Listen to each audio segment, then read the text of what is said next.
Hi guys, welcome back with me again in the channel. On today's tutorial, I'm going to show you how you can check your TikTok balance. So here I'm going to show you the simple way to check your TikTok balance. First, you can just open your TikTok apps,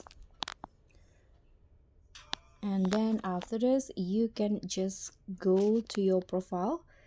So click on your profile at the bottom, click on the three lines icon at the top right corner, and then here you'll easily spot the balance option, so just tap on that.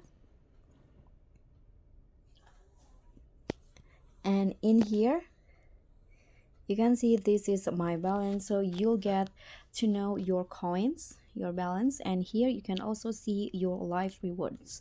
If you want to top up your balance, you can just click on get coins options, and here you can choose the amount of coins or balance that you want to top up to.